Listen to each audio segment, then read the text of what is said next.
आइए प्रेम से आषाढ़ शुक्ल देवशयनी एकादशी की कथा श्रवण करते हैं। युधिष्ठिर ने पूछा, है भगवान, आषाढ़ मास के शुक्ल पक्ष में कौन सी एकादशी होती है, उसका क्या नाम है, क्या विधि है, ये हमको बताने की कृपा कीजिए। भगवान श्री कृष्ण कहते हैं, राजन, आषाढ़ शुक्ल एकादशी का नाम शयनी है। मैं इसका वर्णन करता हूँ। वो महान पुण्यमयी, स्वर्ग और मोक्ष को देने वाली, सब पापों को हरने वाली तथा बहुत ही उत्तम व्रत है। आषाढ़ शुक्ल में शयनी एकादशी के दिन जिन्होंने कमल पुष्प से कमल लोचन भगवान विष्णु का पूजन तथा एकादशी का उत्तम व्रत किया है, उन्होंने तीनों लोकों और तीनों सनातन देवताओं का पूजन कर लिया। हर शयनी एकादशी के दिन मेरा एक स्वरूप राजा बलि के यहाँ रहता है और दूसरा क्षीर सागर में शेष नाग की सैया पर तब तक शयन करता है जब तक आगामी कार्तिक की एकादशी नहीं आ जाती।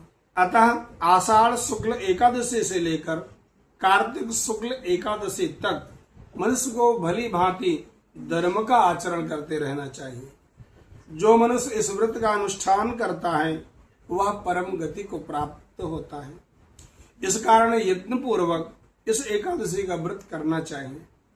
एकादशी की रात्रि में जागरण करके शंख चक्र गदा धारण करने वाले भगवान विष्णु की भक्ति पूर्वक पूजा करनी चाहिए।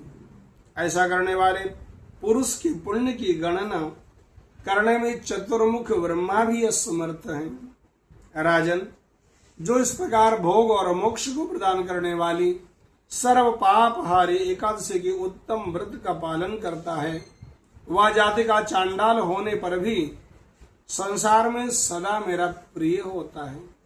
जो मनुष्य दीपदान, पलाश के पत्ते पर भोजन और व्रत करते हुए चौमासा व्यतीत करता है, वो हमारे लिए बहुत प्रिय है। चौमासे में भगवान विष्णु सोए रहते हैं, इसलिए मनुष्य को भूमि पर शयन करना चाहिए। सावन में साग, भादव में दही, कुआर में दूध और कार्तिक में दाल का त्याग कर देना चाहिए। अथवा जो चौमासे में ब्रह्मचर्य का पालन करता है वो परम गति को प्राप्त होता है। राजन, एकादशी के व्रत से ही मनुष्य सब पापों से मुक्त हो जाते हैं। अतः इसका व्रत करना चाहिए, कभी भूलना नहीं चाहिए। शयनी और प्रबोधिनी के बीच में कृष्ण पक्ष की एकादशी होती है, अतः सभी को एकादशी का व्रत अवश्य करना चाहिए। जय श्री कृष्ण।